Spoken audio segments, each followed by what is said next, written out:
Hello there, guys, and welcome back to my channel for yet another live stream as we try to entertain you through this dreadful period of 2 days without any games of the Euros, because I can barely handle it. So, that's what we're here for. We're going to talk a lot of different things. The news that came out by The Athletic this morning that Thomas Tuchel will certainly be working on a new formation in pre-season. What detail that exactly will, contain. We'll get to that later. Of course, as you can see, I put on Twitter, Con and Lewis will be here. Well, Lewis will join us very soon. I have no idea what's happening to Con. He agreed to come on the stream, but I've not heard of him all day. So maybe he's asleep, and at some point he'll just turn up. So, that's what we have. But in the meantime, we're joined by my favorite American, maybe my second favorite American. I do like Pulisic, I have to say. But maybe you're my favorite American. I don't know. One of my top two Americans, Mr. Jester, Mr. the trash-talking Texan. First of all, thank you for coming on. Secondly, how you been? How you doing, man? I'm doing excellent. Thank you for having me on. I get to watch Copa America, so I watched Copa America last night. So I get some of my fix in with that. Paraguay beat Chile last night, so that's good. Yeah, to be fair, I don't. For me, it's really annoying that they don't show the Copa America on any TV channels here. Obviously, I could stream it, right? But right. When I'm not that interested in the games, I like to put them on TV and have them on in the background and still do something else on my computer. Well, if I stream them on my computer, my main pastime thing is taken up. So that's why I don't stream games unless I really want to watch them. So, it's annoying. I would have loved to watch more of the Copa America, but I feel like the last one or the one, two, I feel like the last few were always shown here on the Zone and stuff. But yeah, it's a bit annoying. But obviously, you are American. Have you followed the Euros closely at all? Obviously, through Chelsea. I've watched it. I've watched every game. Well, there you go. Even I missed 2 games. Or was it 3? One of the 2. But so there you go. Have you enjoyed it? Yeah. Some games have been very good. Some games have been like watching paint dry. Yeah. Been impressed by Italy the most. I didn't think that they were there yet, but they've been the most complete team. From offense to defense. Of course, that might be who they played. We had to caveat that all in the group stages, except for Group F.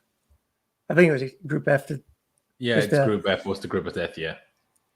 Everybody's had kind of light work, I would say. But England has not impressed me. That might come down to the coach. It might be. I don't know why you're playing a double pivot against Scotland and the Czech Republic and who else? Croatia. Why aren't you attacking those teams, putting them away early? But yeah, it's been fun to watch. Kai Havertz has continued to ball, which for a Chelsea fan is great to see because he'll come into the season with a little bit of momentum. Although I guess the exact opposite for Timo Werner now, isn't it? It is. Barely got minutes, and when he has been on the pitch, you've barely noticed him that he was there, really. So it's not been ideal, but yeah, no. I mean, the Euros is one of those things. Obviously, I'm tip games, and I'm doing Euro fantasy and all of that. And I feel like if you do something like that, you automatically get every boring game gets a little bit more interesting. Just the Spain-Sweden game was so boring, even that didn't help. That was probably the most boring game of football I've ever seen in my entire life. Honestly, I could not believe how boring that game was. But before we get into more news, especially the fact when Chelsea are meeting up for pre-season, which loanees are going to return, and we're going to discuss which loanees might stand a chance of sticking with the squad for the upcoming season, and obviously the potential formation change, as well as UEFA scrapping the away goals rule, is something we didn't find time to discuss yesterday. So I thought, let's discuss that today. Before we get into that, though, quickly, if you're new here, please be sure to subscribe. Whether you're watching this live right now, whether you're watching this later on when this has turned into a video, be sure to subscribe, smash the like button, and download the OneFootball app, to which a link is down in the description below, and just listen to what I have to tell you in the upcoming clip. I want to say a massive thank you to OneFootball for partnering up with me and sponsoring my channel. Like the name suggests, it's a football app, and trust me, it's one of the best ones out there. You get all the latest football news from pretty much every single team and league all around the world. Team news, live score updates, league tables, fixture lists, everything you could possibly want to know in the world of football, you find it right there. Never want to miss out on any news surrounding Chelsea again? OneFootball has got you covered. As you can see on screen now, all the news is all there in one place, whether it's the latest injury news, articles before and after games, or of course, transfer rumors. And with the transfer window actually opening and coming up soon, as well, you'll definitely want to make use of that transfer indicator, which not only tells you about all the rumors out there, it also tells you how likely a certain transfer actually is to happen. Like I said, it's honestly a brilliant app that I can only recommend downloading with the link down in the description below. And downloading the app with my link also really helps out my channel. All it takes is literally a few seconds to click that link down in the description below. Doesn't matter whether you're an iPhone or Android, I download the app right there with that link. So again, go down below into the description and download the OneFootball app with my link right now. Exactly. And let's just continue or start it off, I suppose, by talking about preseason. So it has been revealed by Nizar and Goal.com that Chelsea will meet up for preseason on July 5th, which is not too far in the distant future. Mind you, the Euros final is on July the 11th. So, we meet up early. Obviously, Chelsea have the largest contingency of any club of players at the Euros with 17. Only one of those has gone out in the group stages, which of course is Billy Gilmour. So obviously, very few of the players will very few of the first team players will actually turn up for training on July 5th, but some of them will. Some of the loanees will. And obviously, Thomas Tuchel will get to work. And what the Athletic were talking about this morning before we get into the formation change is also that he will not let the squad go down easy. No easy preseasons because we had a tough season. No easy preseason because of a Euros and this and that. If we want to challenge Man City, we've got to be right on it from day one. That's it. And there's no two other questions about it. And if we want to challenge Man City, whether that's Man City with or without Harry Kane, whether that's Man City with or without Jack Grealish, or whether that's Chelsea with or without Erling Haaland, doesn't really matter. We need to be right on it. And especially if we don't get a striker, we need to, Thomas Tuchel needs to find a way to get these lot scoring. Because if we don't get that striker that will just automatically get goals, we need to find a different way. And it will probably have to come from the training pitch because seemingly just playing games, as we learned last season, isn't quite doing it. So, a lot of things need to happen. And I suppose we could just start it off by talking about the loanies because we're here already. Anyway, the likes of Bakayoko, of course, who was on loan at Napoli last season, although he's linked to a move to AC Milan this summer, as we touched on yesterday. But also the likes of Ruben Loftus-Cheek, Conor Gallagher. Ethan Ampadu is at the Euros, but maybe I'm forgetting one or two. But these are the types of players that will be at training. Obviously, Kepa will as well because he's not in the Spain squad. There's a couple others, like obviously Marcos Alonso. Who else can I think of who's not at the Euros? Well, almost all our loanees are not there.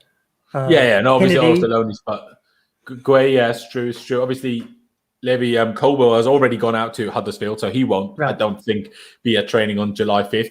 But at the end of the day, do you have any loanee in mind where you think he might stick around for the season, or do you think all of them will be a case of another loan or even being sold? Well, again, we have to look at what we need in the squad, so and how that fits with what we have out on loan. So we need a central midfielder. We know that. Having a rotation of 3, if Billy goes out on loan, it's you can't do that.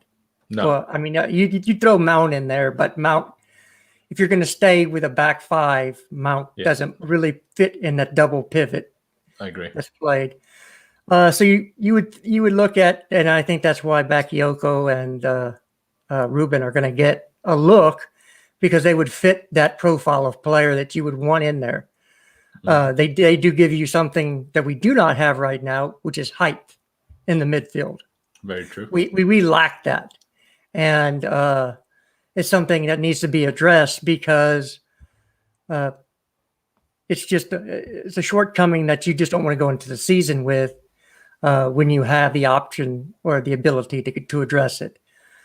As far as that, if we're looking at moving out of Zuma, which I think is very possible, I don't have any direct contacts or links that are saying that Zuma is going to go.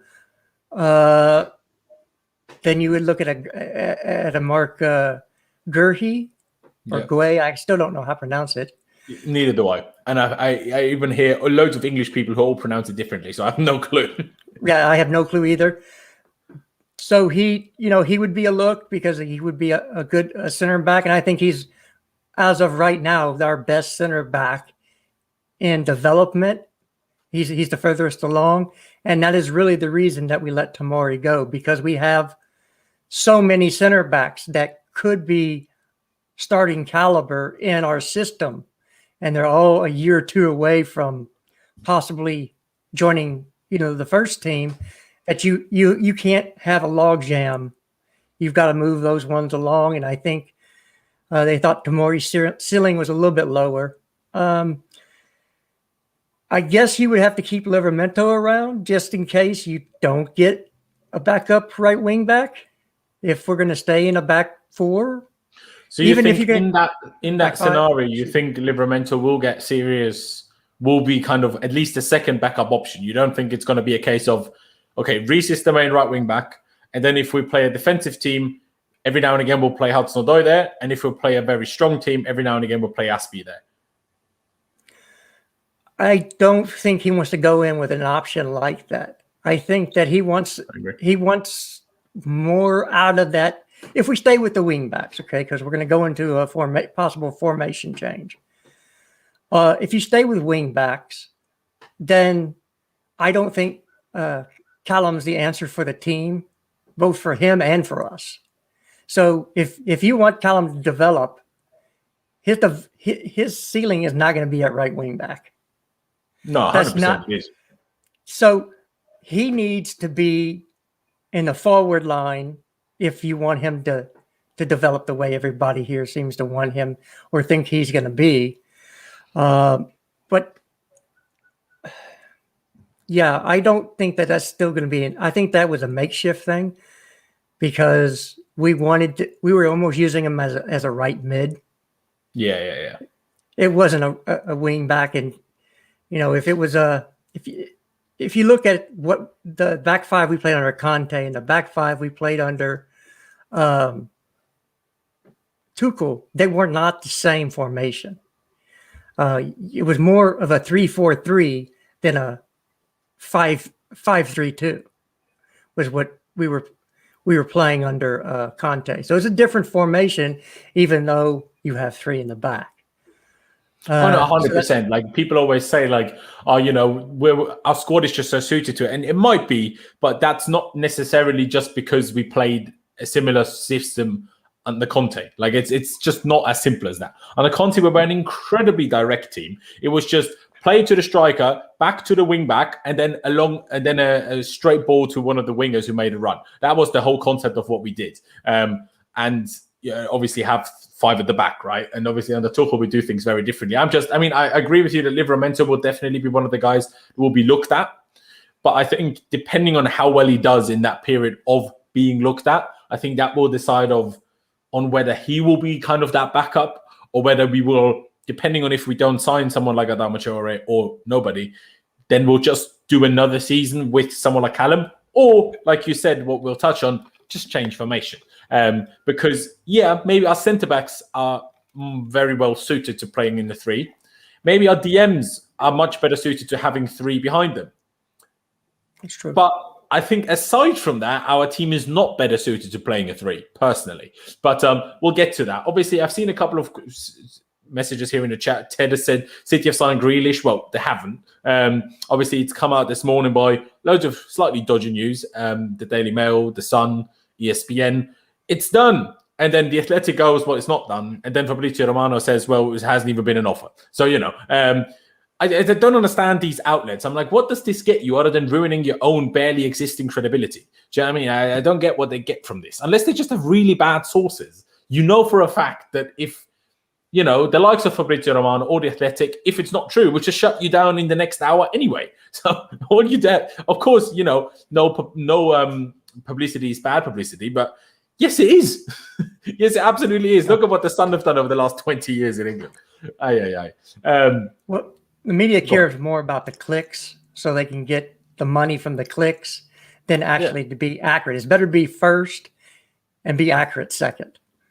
No, I get that. But, I don't click it. Do you know what I mean? Obviously, I know not everyone is like me, but in the sense that surely after once you realize that these guys don't turn out with good information, you don't even click it in the first place. So that's what I mean by if you ruin your credibility, that doesn't help anybody, if that makes sense.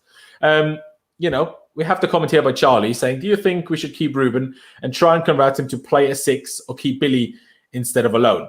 Well, myself and Chester actually touched on this for a second before we went live.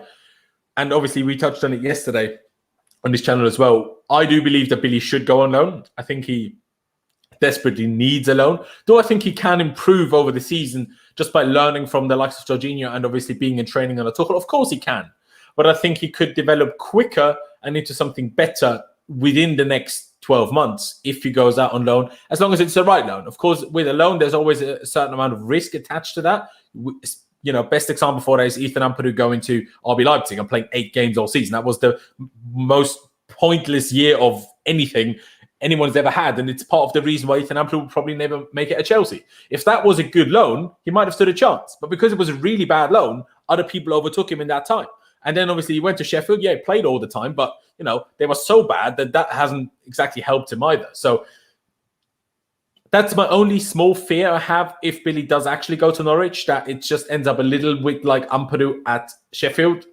And even if he does all right individually, they just get relegated and then kind of no one cares anymore. Do you know what I mean? Like, it's just one of those that I have this slight little fear, because people were saying similar things that we're talking about Billy Gilmour now about Ethan Ampadu 2 years ago. Like, it's not that different. Like, obviously not in terms of the same type of player, but in terms of there were certainly fans out there that were saying, oh, Ethan Ampadu should start all the time. Do you know what I mean? Like, that was out there. Okay, then maybe less in numbers, sure, but it existed. That's what I'm trying to say. Yeah. So we need to make sure that his loan is a good one. But if it is, and obviously apparently, at least I didn't know about this, but apparently Tuchel and Falke, the Norwich manager, have some sort of connection from the past. So that would probably be helpful. Dortmund. Yeah, I think he was Falke's assistant there. Yes. Okay, I did not. Yeah, fair play. Well, there you go. So how do you see it with Billy? Do you think Norwich is a good, well, I think because for him, or? Well, one, it depends if what's in the contract, right? If he's guaranteed first team game time, then absolutely, because of the connection between Fark and Tuchel, that they will play people in a similar way.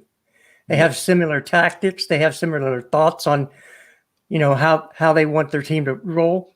If he's given the keys to run a first team, game in, game out, whereas he's their primary creative deep line midfielder, however you want to say it, then it's excellent, because it's not, I won 1 man in the match here, and then 10 days later I won it over here. It's game in, game out, doing it when you're tired, when you're exhausted, when your body is not at 100%.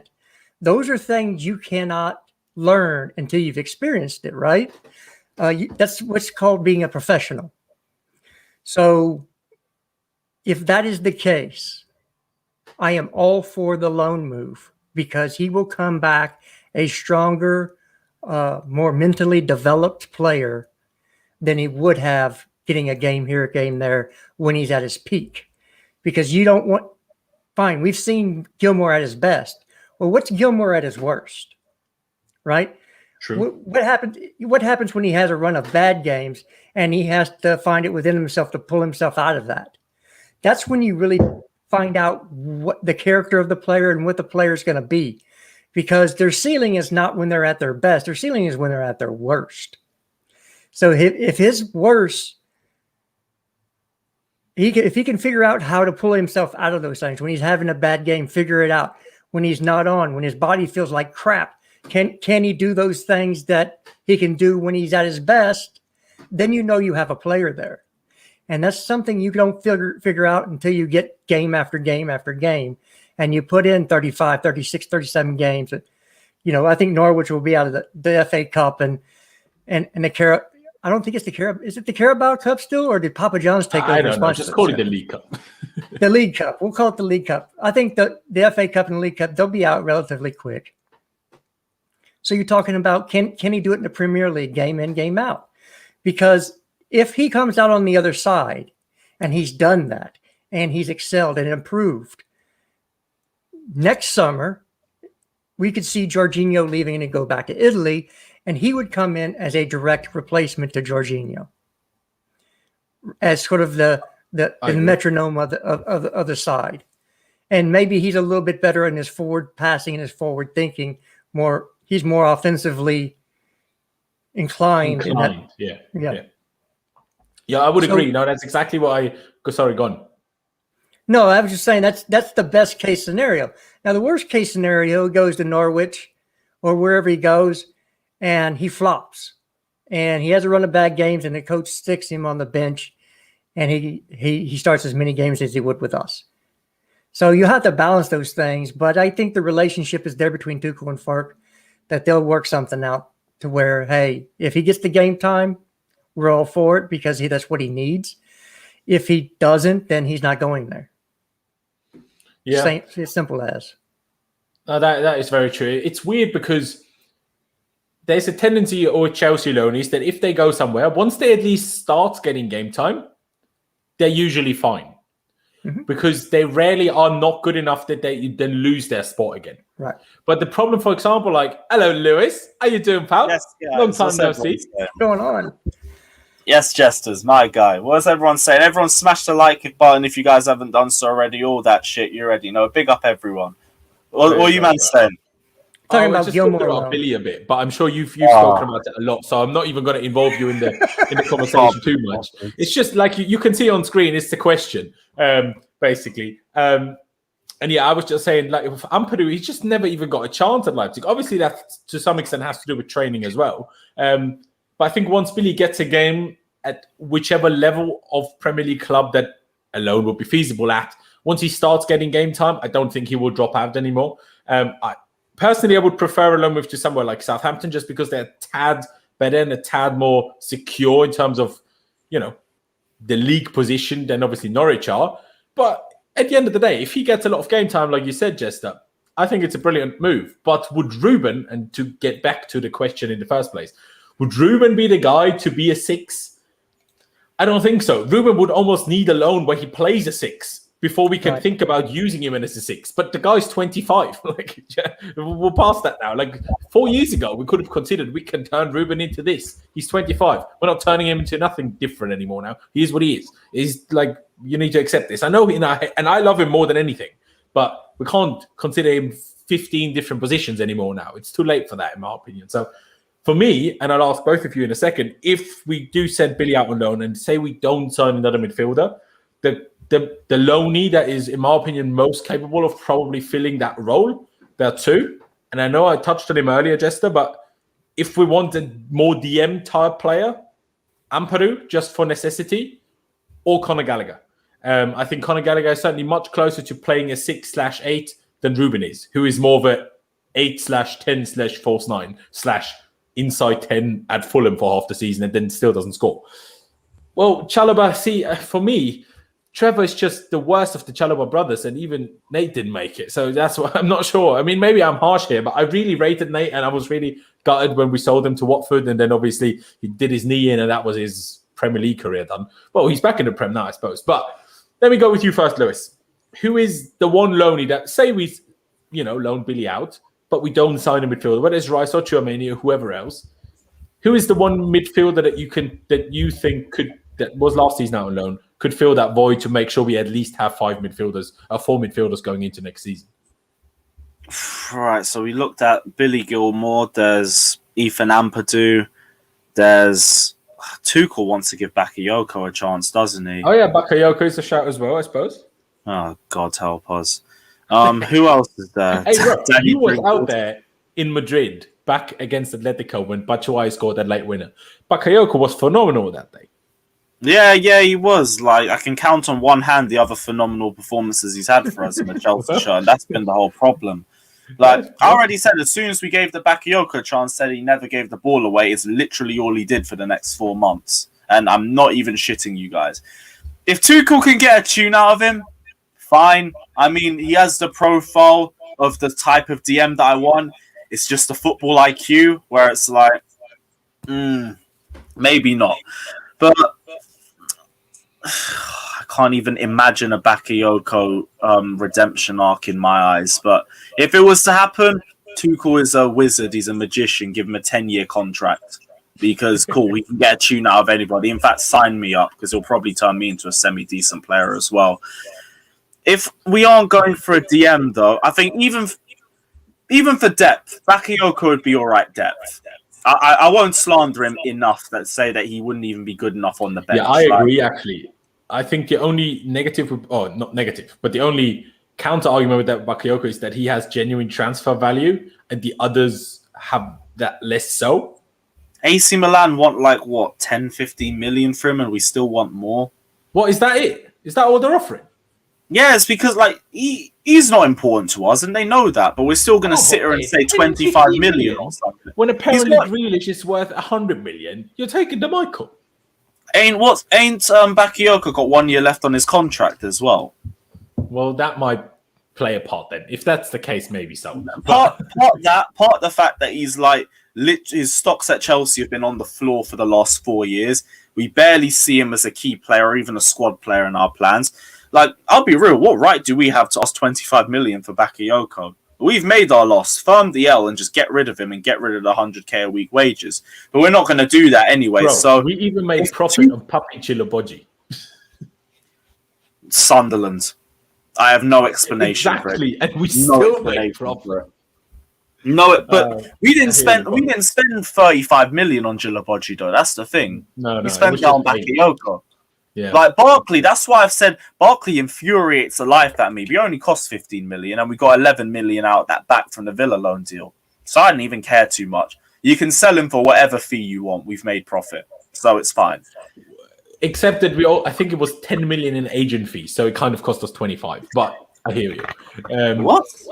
Yeah, but that's what I read last year or 2 years ago or whatever. His agent fees were ridiculous. What did we do that season? Oh my! Honestly, goodness. it was a whole mess. But I mean, you mentioned Barkley there. He's not even someone I mentioned.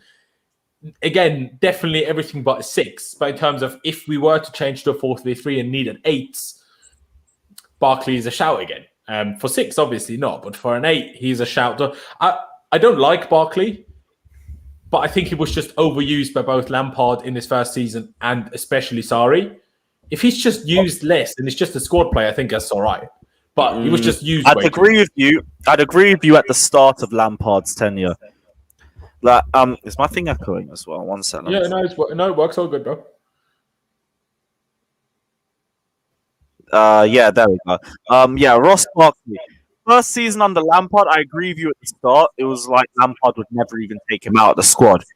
But after a while, you didn't see him in the squad anymore. And there was a reason for it too. But he was still in and around, played the odd game every now and then, was still horrendously mid until like the last 2 weeks before we went into lockdown and football got cancelled. Then he had like a pretty decent run of games against Everton, Liverpool, and Spurs. He played really well in all 3 of those games in the front 3. Yeah, the goal against Liverpool was really good. Really good. It reminded me of one of his earlier goals for Everton, like really back in the day, 13, 14-ish. But as a player, like, it's like everything that he wants to do in his head never translates to his feet. So it's like, I can't trust him. Even under Tuchel, I can't see Tuchel getting a tune out of him. I look at Tuchel's done a madness the last 4 months, though, so there is a chance it could happen anyways, but I just highly doubt it. Barkley, though, no. I'd rather see us try and... I don't even know if Loftus-Cheek would be the right move, though, because I need him to have a loan deal as well. Maybe Loftus-Cheek as a bench option would be good for us. But as a 6, do you know what I mean? Because obviously if we loan Billy out, we're kind of lacking a number 6. And is that what Ruben is? Yeah, but even in that case, like, do we say Billy? Because Billy Gilmour can play 6 or an 8, but he plays more deep line playmaker instead of like tall, imposing DM that we're trying to find anyway. So we still lack that profile in the squad, regardless. Yeah. But of course, if we sign that player, we don't really need to keep any of the loanees, do we? If we what? If we sign that kind of taller, stronger DM that we're lacking, then we don't need to keep any loanees if we loan Billy out, because then we have 4 anyway. Presuming that Jorginho still stays if we do sign one, because what Dan McCarthy said to me is if we sign Rice, Jorginho is very likely to leave just because of how expensive Rice is. Imagine Rice, which I bad think is a big out. Which I think is a big out. In my opinion, Rice Rice is good, and I don't Jorginho. hate him as much as other people do, but you can't bring him in and just put all of the pressure of handling our midfield now just on his shoulders. Like that's ridiculous. I don't hate Rice either. He's not worth 100 million. He's not even worth 40 million if we're being really honest about it. It's just massive England tax and the fact that he plays for West Ham, one of our biggest rivals. He's a good DM. I won't say he's a terrible DM. He's a good DM, but he barely shows for the ball.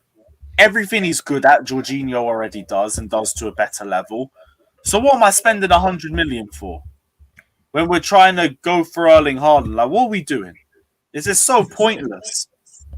But the whole club's just milking him because he used to be in the academy. Like, fuck off, man. But I to this day, no one has given me a different DM option. I'm like, yeah, he's better. No one has given me that. Not even better. It's just they could be the same sort of DM as Declan Rice, but they would be cheaper. They wouldn't cost 100 million. They wouldn't cost 50 But they million. wouldn't be Premier League players. And I'm not saying the Premier League is this God Almighty thing, but signing a player from elsewhere, you need to give them, as we could see with all of our players, and they're of a much higher level than the players we're now talking about. They all took a season to get used to things. I mean, you told me all season I need to give Werner a second season. So if we sign someone... Bundesliga tax, though, and that's with the attacking players in the squad. But you think if we sign someone from Liga, you won't have that problem? Yeah, but I've already said, because it's a different position, I feel like it requires different... different attributes, both mentally and physically as well. Which is why when you're playing in a DM, like, look at the DMs that we've brought in that have thrived, and they haven't all just come from the Premier League. Nemanja Matic came from Benfica, for example. We had where did Ramirez come from? Brazil. I'm not using Bakayoko as an example. That don't help my point. Kante did come from the Premier League, but isn't a DM anyway. What other DMs have we gone for? Did we sign Makelele from Real Madrid, or did we sell Makelele to Real Madrid? From Real. Well, there you go. And who else? Who else after that? Michael Essien came from the French league. You got Ballack could play a bit of both, but he came from the German league. Yeah, he wasn't a 6 though. No, it wasn't a 6, but it's like you can play him there if you wanted to. Game or two if you needed to. But you can't just say German league. He played for Bayern. Like, that's a bit different to just German league. Do you know what I mean? Oh, yeah. Sorry, I was trying to get the club in my head. That wasn't me trying to do a Bundesliga tax thing. Fair. But point still sounds like we've got DMs from other countries before, and it's worked. The only reason why it struggles going forward is because we said Bundesliga is an open league like that. Strikers and wingers have a lot more space to deal with. Yeah. It's true. True. But hey, Chester, do you have, because again, and I know you've mentioned Tremaine a few times. I know you've even mentioned Frank Kessie in the comments a few times when on other streams when you was in the chat. Do you have, because I don't see either of them as real DMs. You're happy to disagree with me, and you can do in a second. But if you don't disagree with me, and who is a genuine real DM that is available? I kind of think that's a generic question because it depends on what formation we're playing, on what type of DM you want to bring in. Conte's a DM, but he's not a holding DM. You see that with France, they have him as the deepest DM, and they haven't looked very good on defense because Conte is not a holding DM. He likes to roam and break up play.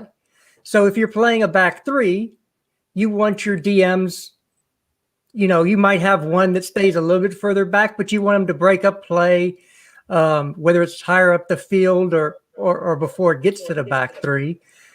If you're playing a back four, then you're going to want somebody to sit and hold, because the way you can exploit a back four is down the middle between the two center backs.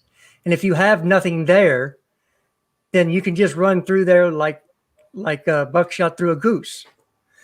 It's just easy. Yeah. So that was our problem when we played a back four under Frank. There was no holding DM, whether it was Conte, who does not have it in him to sit and hold. He wants to go up and break up play. Jorginho cannot cover all that space by himself. He does not have the athletic ability to do so. So again, depending on what formation you go, you're going to stay in majority. Not to say you're not going to change from game to game, somewhat depending on who you play. But your formation you're going to play the most, you have to find players that fit that formation. And if it's a back three, then a Kessie would be good because he's kind of like Conte, as in he breaks up play. Better shot on him, a little bit better passer probably between the lines than Conte. Yeah. Of course, Conte's the gold standard to breaking up play. And running the whole game. Yeah. So that's the type of DM you would look at in a back three. So you kind of handicap when you're saying, well, what DM do you want? Yeah, but you're going to tell me what formation we're going to get a DM for.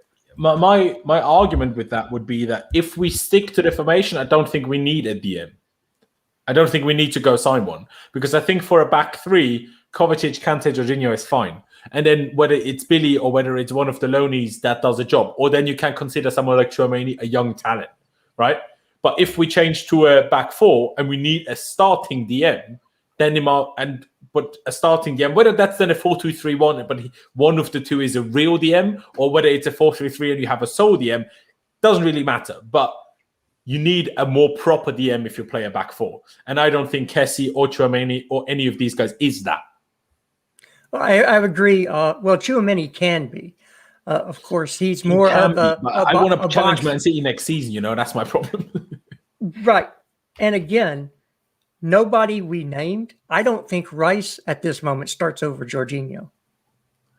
And he's definitely not starting over Conte. He wouldn't in a back four either.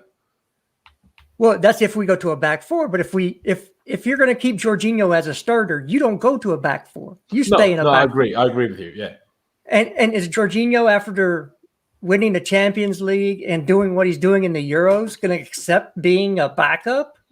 No. I mean, if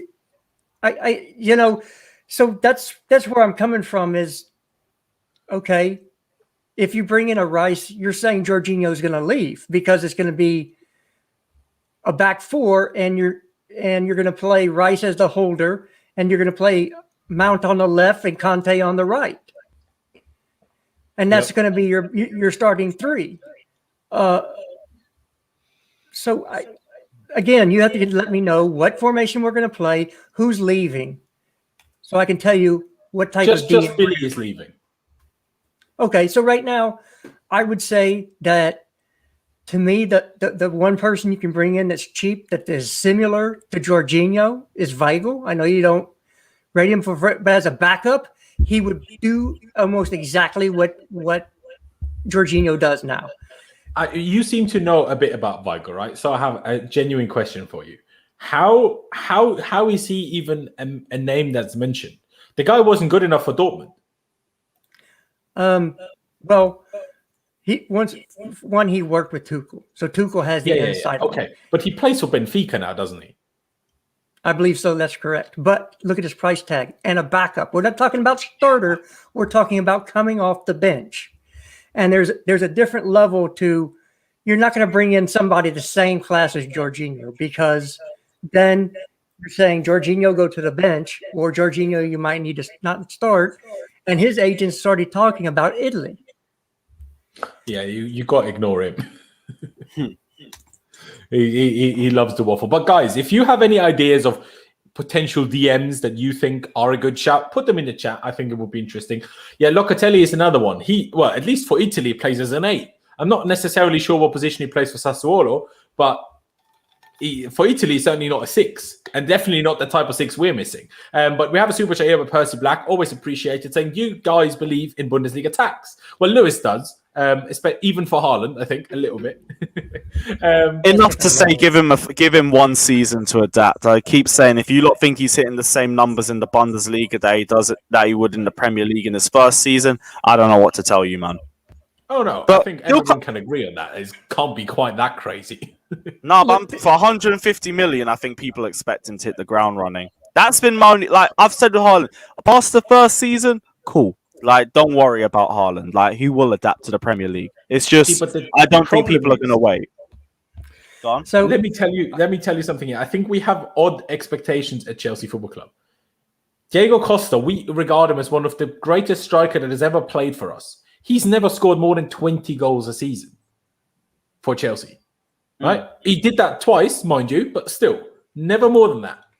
I think Haaland beat him in the first season, but that's still worse than Haaland is in the Bundesliga. You know? Like, Haaland scored nearly 30 goals in the Bundesliga, which is less games than you have in the Premier League. So I reckon he will probably get to about 22, 23 goals, which is a good season. Not outrageously fantastic, but good. And then you add a few Champions League goals. But that's the thing. Like, I think you could hit 20 in a season as well. But I also say with Diego Costa's seasons, like, he was, weirdly enough, the most prolific striker that we've had in the Premier League. But this guy also only turned up for half a season every season. It's true. So maybe we're just unlucky with strikers. Well, not maybe. We are just unlucky with strikers. But Haaland would probably be the one to break that if he came to us. I would not go for Ndidi. He's going to cost a whole lot of money, and he does have injury concerns. No. Well, so does Kante, and we don't care about that, it seems. So yeah, but they're going to put an 80 million pound price tag on Ndidi. No, he's too expensive. Leicester are too good now to just go and get Ndidi. That's the problem. Like Leicester can ask serious money. Yeah, we've already dealt with them, and we got lucky with Chilwell because we have a great negotiator to get him to 50. And that's why we did not go so high for Hakimi, because we've set a cap on wingbacks or fullbacks. And Chilwell's the most expensive one we've ever bought. So there's your cap. So if anybody wants more than that, they're going to have to go find somebody else to buy that commodity, because it's 50 million pounds and that's it. Yeah, no, it might be true. It might be true. Can we think of any other loanees that might stand a chance of sticking around? Of course, Mark Way, you touched on him already. I'll get to you, Lewis. I'll give you that. one. Go on. Do. Michy. You think he'll stick around? Oh, mate. Please, no. You have to bring in more than one striker this summer. If Tammy goes and Giroud goes, you got to bring in more than one striker. No, I disagree. Keep Giroud if we can. No. I think even if he leaves, we had you saw under Tuchel at least, once Havertz was considered a striker, one of our strikers wasn't even in the squad. So I don't think we need to if we stick to the formation. Well, what I'm saying, well, Michy, I almost said bitchy. I did say Michy is better in a two-man system to play off of somebody. So if we're going to play, and then that's Havertz's role is to play to get somebody in and playing together. He's not a lone striker. You would never play Havertz as a lone striker. I think you're wasting what he does. I'm just saying that if you're talking about money and we bring in Haaland and they change the formation and we say, hey, we need another striker. Well, you have one already on your books. Somebody that we're not going to sell because we want too much money for, and somebody that doesn't really want to go on another loan move. So why not give him a chance? I mean, because he's going to get a chance this summer, right? He'll be one of the people coming in. Well, no, he's with Belgium's going to get knocked out. So he'll be there July 5th. No, he'll get 2 weeks off at least after they're knocked out. But, well, Michy might be different because he doesn't play for Belgium anyway. So it might be different. But for me, it's like, if you're going to even consider Michy, surely just keep Tammy. Like, Tammy is way superior to Michy, in my opinion. Michy doesn't even get game time for bloody Crystal Palace. Well, again, that's on Tammy because Tammy wants to start. I get that. I hear you, and obviously the Michy thing. It's not a bad shout. In all honesty, as a third choice, super emergency striker, you can probably accept that, I suppose. But obviously, Delio. Sorry if I butchered your name, bro. But saying I would keep Broja instead of Michy. Well, I don't know about Broja. It's a another year. Go on loan and continue his development. No point. Yeah. I would personally agree. Well, I do want to bring it back to the formation talk because obviously I do want to also talk about the UEFA changing the UEFA goals rule, and we're already going for 45 minutes, so we need to get on this now. So let's talk about this potential formation change. So what basically the Athletic reported this morning is that Thomas Tuchel is considering a formation change, and the way they wrote it, in my opinion, sounds very clear that it will at least be worked on in the summer to have as an option. But Tuchel seemingly has not yet decided whether he wants it to be his main formation or not, which I've always said I thought. I cannot believe that Tuchel really wants Adama Traore. I can and will not ever believe this until he tells me to my face, not on a video, because that's then PR, right? But unless he tells me to my face that he wants Adama Traore, I will not buy it. This is I cannot believe. I wouldn't mind him, to be honest. I won't lie to you. Yeah, but how, bro? He costs 40 million. That's just another drink water. 40 million. Well, isn't it? Is it not? I just expected that number. He's a starter. I feel like we could get him cheaper than that. I want 30, 35 max. After that, I'm with you. Where it's nah, just find somebody else. For me though, I've said at Wolves, I get people have been complaining about his end product, but I also feel like he's double and triple teamed at Wolves, where he isn't going to have to deal with that at Chelsea. And I think at Chelsea, it's the sort of thing where if you focus too much on him, you're going to give Werner space, you're going to give Havertz space, you're going to give all of our attackers a lot more space on the left to deal with. So he's going to have a lot more space to be able to maneuver. At Middlesbrough, he was one of their key players. Wolves, he was one of their key players as well. Chelsea, he won't be. We're looking at him as potentially a bench player. Bring on against low blocks and offer something different to the team. Be able to burst past them, beat them with power, and then put a cross into the box. End product does need to improve. Tuchel could get that out of him, but he's our second choice option, so he's not going to be the finished article like a Hakimi would be. If the price tag is good, I wouldn't mind it. I won't lie to you. I feel like it would be a decent option for us. I've showed you the thing already of him having the most take-ons in the attacking areas of the right wing-back position, despite having a poor season for Wolves as well this season. Guy's good at beating players, regardless. Yeah, that's like Kovacic. It's pointless, though. Yeah, but Kovacic, we're playing him in midfield, so we'd ask more of him in the central position. We wouldn't ask as much of him if he's in right wing-back. It's more just about covering spaces and just offering width. I get that. No, I totally understand what you're saying. My counter argument to it, and I've said it a number of times, I said it yesterday and whatever. My counter argument to it is just let's stop buying backups. We've done that. It's never worked for us. Yeah, buy starters I hear that. And make whoever is the starter the backup. And that I get that, but I think everyone's also still so scarred from 2017. They just think it's all happening again.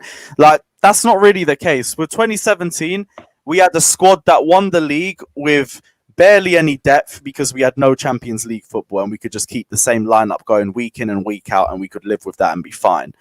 We didn't add the right depth to it, and we got rid of 3 of our key players from that winning team. So that's why we struggled. This one isn't the same. We do need to improve this squad, but also the squad won the Champions League and was meant to be contending for the title if it wasn't for Lampard tax. They're still a good squad. You just need to add the finishing touches to them. We've missed out on right wing back. Fine, we move. Our main aim is strike and DM. If we can go on. I got bad news for Laurenz. Guess who's refereeing your game tomorrow?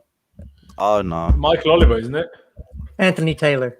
Oh, that's the one. Yeah, I knew it was the English ref. I forgot the name. Yeah, but see, I'm thinking because whenever Chelsea have him, he always favors the underdog. So I think maybe for Austria, this is actually a good thing. This is maybe we'll just get the 5 dodgiest penalties against Italy you will have ever seen, and out of nowhere we win, and we go win the Euros, and we're gonna have a great time. There is a Chelsea player for Italy, so I wouldn't be surprised. Probably be more likely to see them. Exactly. Austria don't have any Chelsea players. We can't get screwed here. Damn right. I do want to let me just get rid of this. Sorry, Cedric. Love you though. How much can we spend this summer? Well, as much as the bloody hell we want. Or as much as the bloody hell Roman sees fit. I was thinking about this actually last night on why everything's been so quiet with us. Because, we've had the Hakimi thing, but really very quiet on multiple fronts. And I think they said at the beginning of the summer, 150 million pounds is what we have. Okay. Because I even heard 300 million. So, that's just different reports tell you different things. So if it's 150 million, that's the Haaland budget. And so maybe we're looking to sell players to then buy anybody else but Haaland. You see what I'm getting at? So Haaland's the transfer, right? Mm-hmm. And to buy anybody else, we have to sell. So that's why you're looking at Hakim Ziyech possibly being sold for 35 million pounds. Bakayoko possibly. There's Emerson, Alonso, because we're moving these players out so we can then have the money to go out and buy and fill those other needs. That's just a quick thought. I was thinking about it. Well, maybe that's the whole plan, is to sell to get the rest of the players we need, and the whole transfer budget is going to go into Haaland.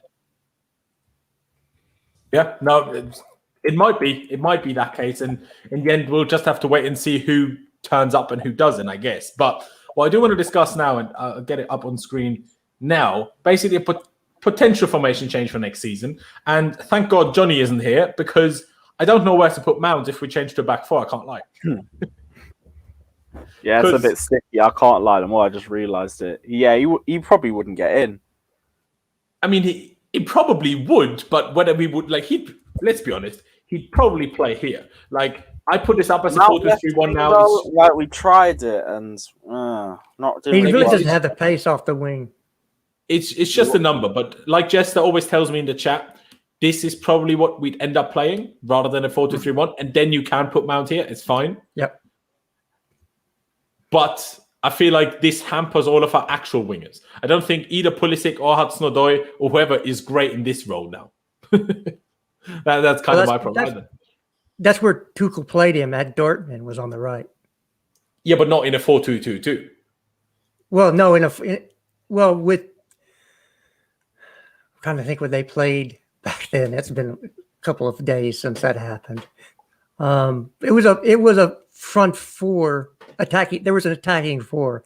I don't know which formation it was. I think it was a 4-2-3-1, was it not? It could have been. Like I said, that was like 3 years ago. Don't expect me to remember that long ago. No, even more, because didn't Tuchel have a year off before he went to PSG? So his Dortmund time is a while ago. Yeah. So he played him on the right, and that's why he plays him on the right now. We don't have, other than Pulisic, somebody who has a decent left foot coming off the right. And I mean, you could say Timo, but if Haaland comes in, Timo's not starting. No, absolutely no chance. Havertz is a nailed-on starter. So that's just the way it is. That's why I think 70 million. In this formation, if we were to sign Haaland, obviously I just put him in here. If we were to sign Haaland, there's two questions. It's this role. It's probably going to be Silva, but Silva can't play all the time. And then Christensen is the other one. And then do we sign a DM or not? Can we even play this with these two? Maybe not. No. So, this one will probably have to change if we want to play this formation. Right. I think if we played a 4-2-3-1, Jorginho can probably do a job if the 10 isn't too attacking. But that is then almost, in terms of attacking players on the pitch, is almost like you might as well stick to the back three, if that makes sense. And then the other debate is this one. Who plays here? Is it someone we sign? Is it, I don't know, like I said, Pulisic? Is it Hudson-Odoi? Is it Ziyech if he stays? That I don't know. Do you put Havertz here, and do you actually play Werner up here? That, in my opinion, lacks a little bit of one-on-one potential in the wide areas in Havertz and Mount. But you can certainly play that. You have an in-swinger number 10 of this side with Mount's right foot. You have an in-swinger number 10 of this foot with Havertz's left foot. So, that can work. That can certainly work. Lewis is near. How do you feel about the potential of playing Havertz off the right rather than as one of the front two, Jester? As long as he's allowed to float inside. The problem being is both Mount and Havertz would want to float inside, and you'd end up with two people in the same position. Havertz is better when he's coming. I mean, right now he plays in a front three for Germany off the right-hand side. But if you see him, he's always through the middle, right? He's never wide on the right. And if you're playing a formation like this, but that's because they play wing back, so that is a bit skewed. Right. You're not meant to be out wide if you have a wing back, if that makes sense. You don't want Havertz out wide. You want him in space in the middle of the pitch to cause havoc, to play the 1-2s, to make the runs through the middle to be found. I think you waste his talents out wide. So if you're playing, and it depends, if you're playing wide wingers, are you going to allow the left and right back to bomb forward as much? If they're not wing backs, then you get back to the old question of, well, if Conte's breaking up play, is Jorginho going to be able to cover the ground that's left? No, he isn't. So that's the whole thing. The majority of our players suit a back five over a back four, unless Tuchel's some mad wizard. Like you people know, I love Jorginho, but if you change him, you can play this. But if you don't change him, you can't. Right. And that's where you would go with well, really, that's if Rice comes in, you know you're going to a back four. You're not staying in a back three. 100%. And the same token is if Traore comes in, you know you're staying in a back three. You're not playing a back four because Traore is better as either a really wide winger or a wing back, but you want that width to drag the defense and open up space. That's the only thing that width will get you. So, I agree with you. And if we then, in theory, would switch it to a 4-3-3, then I don't see where Havertz plays because Havertz ain't an 8, Havertz ain't a real 9, and he's not a winger. So if we change to this formation, where on earth do you put Havertz? In my opinion. How about because I think Jorginho is probably finds it easier like this. As silly as that may sound, because you're like, how is it different? But it is a little easier. So it's probably easy for Jorginho, but I don't know how you put Havertz into the team if you play a 4-3-3 personally. I'll show you. Drop Havertz to a 10 in that formation. Put a diamond in the middle. And then play a front two. It's a shout. I can't lie. It's a shout. So then, maybe, but the thing is with the diamond, my only hesitation with even saying that a diamond is a potential for Chelsea. Tell me one team that plays an actual diamond. Like it's just not a thing that's used. Right. There must be a reason. That's if you're saying that's a 4-4-2 diamond. I'm saying that's a 4-3-1-2. So Havertz moves more like a center forward, and that he would be he wouldn't drop as deep as your normal 10 would, because you have Mount and Conte, and most likely you could in that formation you could keep Jorginho there because you could have cover left and cover right with Mount and Conte. You definitely could. Lewis, obviously, I saw you weren't here. What do you reckon? What do you think of this as a diamond in midfield? Obviously, whether it's then Pulisic or maybe a Werner here or whatever, doesn't really matter. Mm-hmm. But of this concept, you have Jorginho at the base. That means we don't desperately need to sign a midfielder, although we desperately need to probably keep one, whether that's Billy or one of the other loanees. Kante off the right works. We know he can even cross off the right if he pushes up. That works fine. Mount here. Probably his best position anyway, somewhere like in this area, if that makes sense. And you put Havertz as this 10 that kind of moves up and then can split up the striker, and Haaland can obviously use this channel because Haaland is a big guy, but the guy is fast. Like we talk about Havertz as being fast.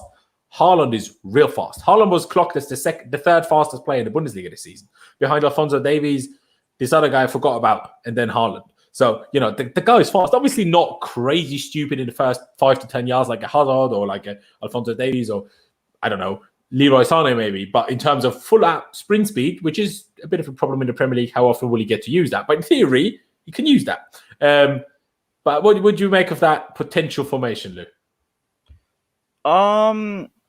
I prefer Jorginho at the base to Kante. If that was Kante at the base, we're getting absolutely butchered on the transition. Yeah. Mount Kante as the 2 attacking 8s does work. It's not even attacking 8s, it's just 8s. And obviously, it'd probably Yeah, sorry, realistically be a I'm bit too more used of to the those. word Kante is a attacking bit 8. more defensive. Mount is a bit more attacking. Yeah, sorry, attack too much of a Lampard buzzword. It's still stuck in my head. Sorry. I get you. Yeah, I but get you. Mount Kante as the 8s, yeah, that works fine. Havertz as the 10, it's a good formation. I won't even lie to you. Like, I usually have my reservations about diamonds, but it depends on who you have at the base. That's the main part, because that's a very attacking formation. But if you have a DM that likes to roam forwards, then as soon as they hit you on the counter, you're done out here. So, yeah, I'm more than happy with that, to be honest. That'll be a good one to turn to against certain teams. 100%. And I would prefer Pulisic here because it allows you to do one thing, in my opinion, in attacking transition, right? Let's move us up the pitch a little bit, pretending we're attacking right now. Takes a minute to push everyone up. Give me a second. You have this high up. Obviously, in real life, it's higher. But you can have James push like real high. And then if you have like a winger type player with Pulisic here, rather than Werner, obviously Werner can do this, but Pulisic is obviously much better at this. And then you can almost switch it like this, and you let one of the fullbacks attack. Maybe you'd need Christensen here. If you do it like this, you probably need Christensen here for the pace over Silva. But then you can almost defend like that, and it almost goes back to a bit of a Mourinho style where one of the fullbacks was attacking, the other one stay back, and then you could almost play it like this, and it would work comfortably, which works easy if you have Pulisic as this guy rather than Werner, in my opinion, just because we all know we don't like Werner as the winger. And I think this would open up so many possibilities if you open it like this. But what do you reckon, Jester? Do you agree with that, or do you think, well, we need both fullbacks to bomb forward if we play a diamond? No, I wouldn't do that because, again, you still bring in Jorginho's. His main problem is he's not covering a lot of ground. So if you're pushing that up, then you've got Kante sometimes tends to get overplays forward and doesn't get, that's it. That's his instinct is to go find the ball, right? And then you have Mount would be the late arriving 8 from the edge of the box. So if you push Mount up towards the edge of the box, you've got Kante that's going to be there as well. That leaves and if you have Chilwell forward, that leaves Jorginho, Rudiger, and whoever plays the right side, right? So you're still asking. Move something like this anyway in this situation.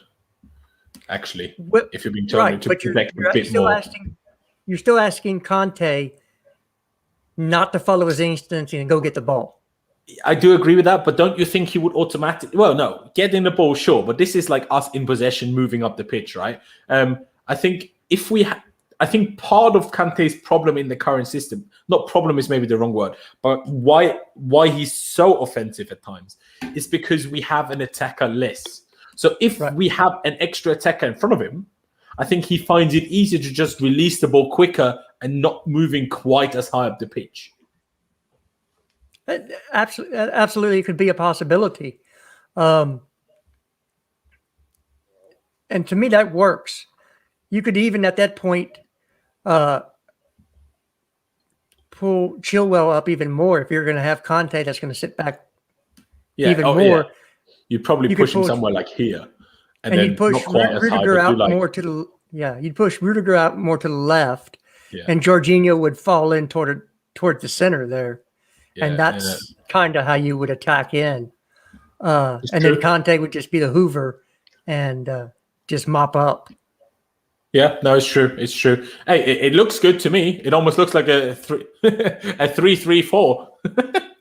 But hey, you can call it whatever you want. That's not how tactics work, but fine. It depends on who you're talking to. If you're talking to us, it kind of is. But what I do want to, shout, what if just obviously we don't even want to consider this option, but what if we don't get Haaland? What then? Let's say this is just Werner here, right? What if we don't get Haaland? Can I just change this formation to, I know that, yes. Not quite the right positions, but we move. What if we don't get Haaland? What do you reckon, Lewis? What should we do if we don't sign a striker? Because do you agree, Lewis? If we can't get Haaland or Lukaku, just don't sign anyone. Yep, just go for Kai Havertz and make it work. I agree. I'm not buying another fraud. I can't be bothered for it. Spend too much money on frauds. Do you agree that if we were to do that, we can only play that in a 3-4-2-1?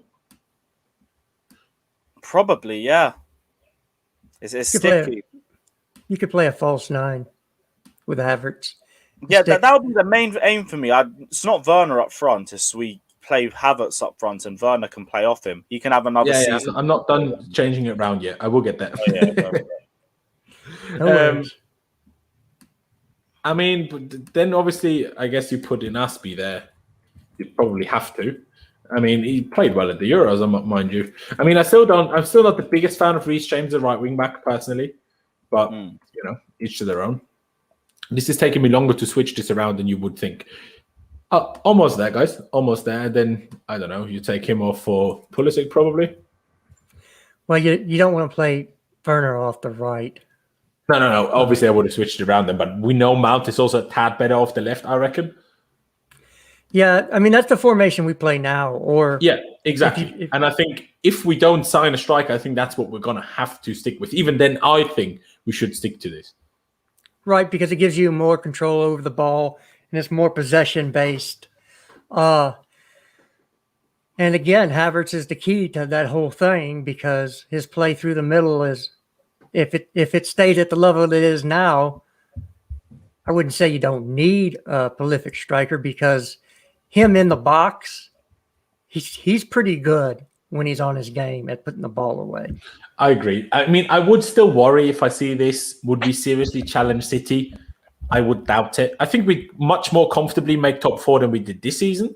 If we just, under another season of Tuchel, these guys getting better, I think we'd be absolutely fine. But would we seriously challenge City? I think we just need a real striker for that to make that a real possibility. Depends on City too. If they don't get a striker, then they'll. I won't say they'll be in the same boat as us, but we have a team that should be competing with the City from last season. If they get a striker, then they've upgraded. If they haven't got a striker, neither of us have upgraded.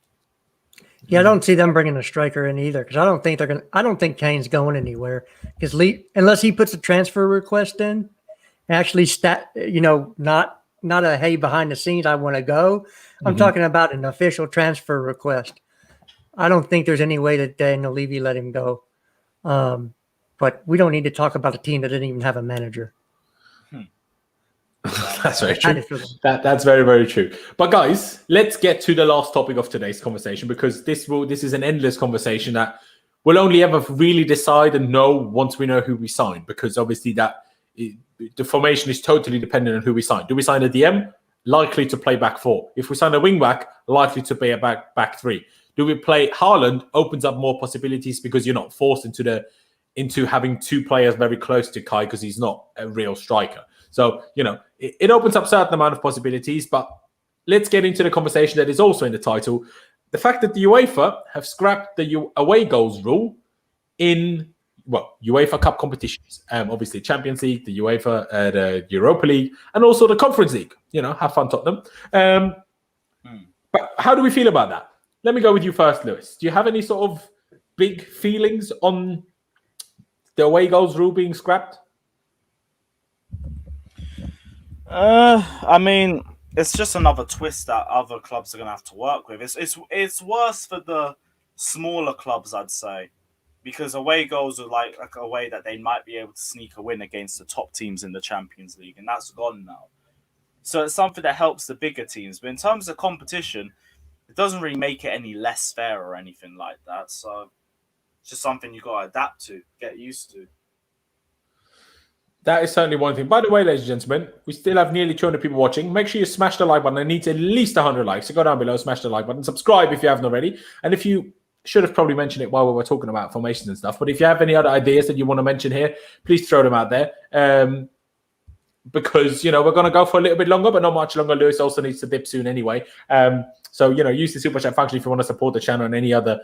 Your thoughts on the whole UEFA scrapping the away goals rule. I will, before I put Jester onto this.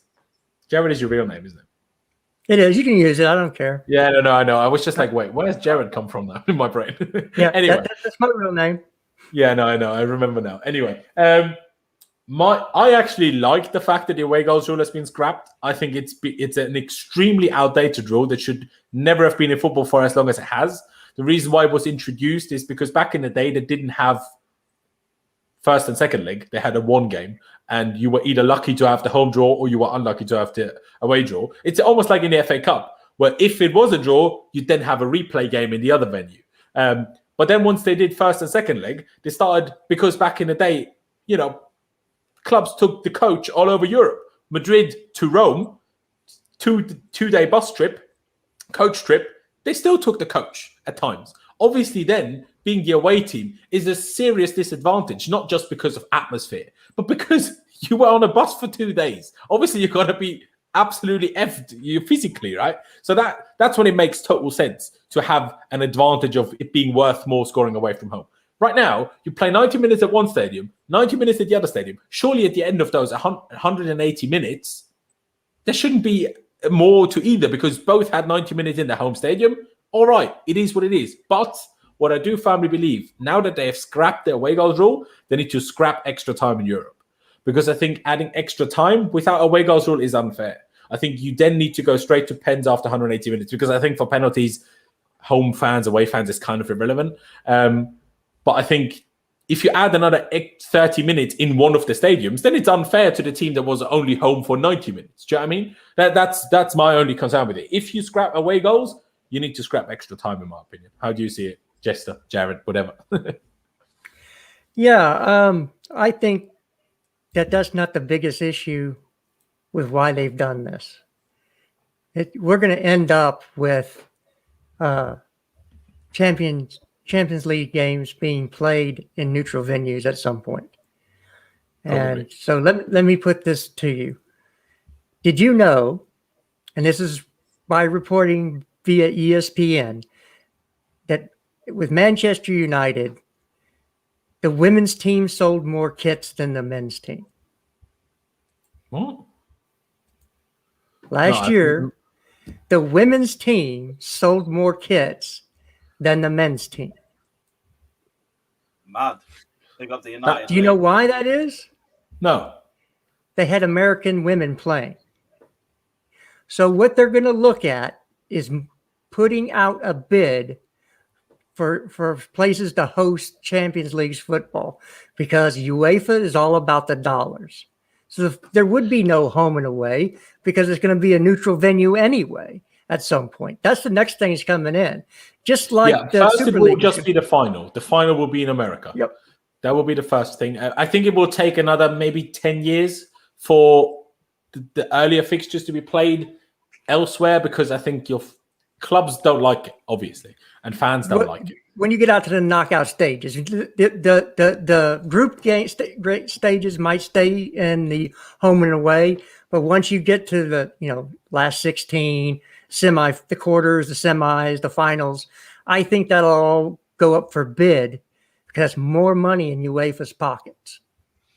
Yeah, I don't think you're wrong necessarily. I definitely don't think you're wrong. But regardless of that happening, I still think the away goals rule is a stupid thing, because I always thought it's unfair, personally. I always thought it's unfair. How is one goal more important than the next? Yeah, no, exactly. Like I said, back in the day when traveling was a serious issue, fair enough. But I almost want to. We need to talk about the fact that obviously it will almost certainly lead to more extra time games. That's why I said you need to scrap it. Yeah. But it will lead to more extra time, which you already had managers complaining about too many games. We are this year in a situation like Liverpool were in. People talk about we need to win the FA Cup finally.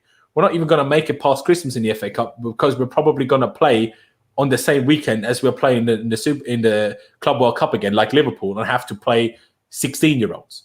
So we're probably going to have to do that like Liverpool did last year. Obviously, last year the season started later, so maybe they'll find us a gap. But there is a chance at this. And I don't even care about the FA Cup. Well, no, you don't. But I know a lot of people do. And just because we lost 2 finals in the last 2 years, that's the reason why I want to win it. Just get over that. Then I don't care. But do you think it's a... Do you think maybe fairness in just the Champions League competitions or UEFA competitions is maybe a bit better with the away goals rule scrapped? Do you think in terms of game time for the players, Lewis, it could be just dangerous having just so many more games with extra time? How many more games do you stand to have though with extra time? Well, it's a fair more point. I suppose it would be a maximum of 3. Yeah, like I don't really feel like it impacts the competition as much as people make it out to be. Yeah, Only because, like, it's if you have a draw, you go to extra time. If anything, it's more fairer. The away goals, you don't care if it gets you through. If it doesn't get you through, you do still feel hard done by. Remember the Iniesta goal? Thiago Silva at the bridge in 2015? We've had our moments. So, again, also, if you're going to keep five subs in the UEFA sanctioned matches, which I'm assuming they are going to keep 5 subs, and I don't know actually. I don't think I've heard anything on that. They should move it to 5 subs, and the Premier League should adopt 5 subs as well, because if you want to add all these extra games, you want 60 some odd games. The more you can sub players in, the more you can keep the best players healthy and on the pitch. So I know in American football, they have a union, a players union that negotiate via collective bargaining on, fine, you want to add games, you're going to take preseason games away, or you're going to do this for us. There's not going to be as much contact in practice because we don't watch the games to watch the backups play. We watch the games to watch the stars play. And if the stars are getting injured because you've added more games, but you've not added more subs and a way to give them time to rest, then you're killing your own product. Right? 100%. I could not agree more. Go on.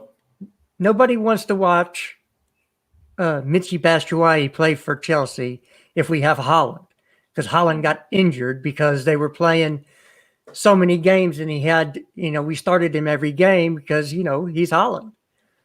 You don't want to watch that. You want to watch Haaland on the pitch. So if you have your 5 subs, you allow more players, number one, to get the game time and develop. You could keep a Livramento. You could keep a Gilmour because you have the 5 subs to roll more people in. And it allows players to get some minutes off their legs.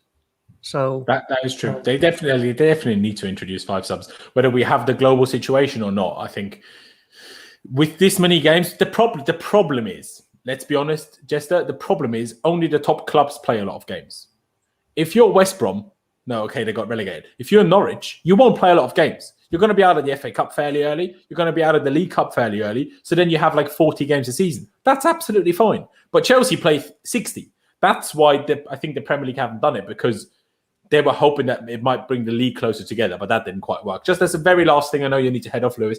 Quickly want to mention it because I forgot it and someone asked me like 3 or 4 times already to touch on it. First of all, Chelsea are playing against both Arsenal and Tottenham as pre-season friendlies before the season in a mental health something, which is good. But we're also at least planning a 10-day training camp in Ireland, probably playing local teams there, like we did in Lampard's first summer, which, is fairly reasonable. And then just quickly, I'm going to bring it up. The fixture list for the Premier League, obviously Lewis's face is covered now, but I hope you can see it. It starts off all right against Palace, although they now have a good manager, Lucien Favre. Not that Roy Hodgson is a bad manager.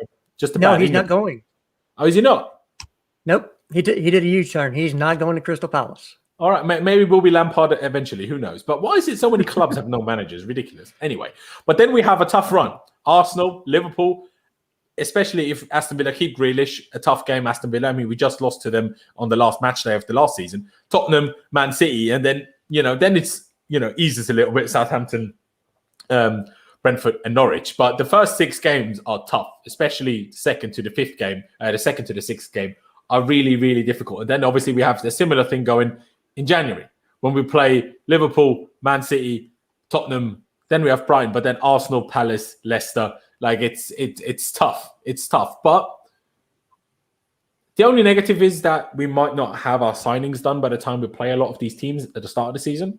That's the only small problem I have with this. That Haaland, even if we do get him, he probably won't be here for those first 3 games. So that's an annoying thing.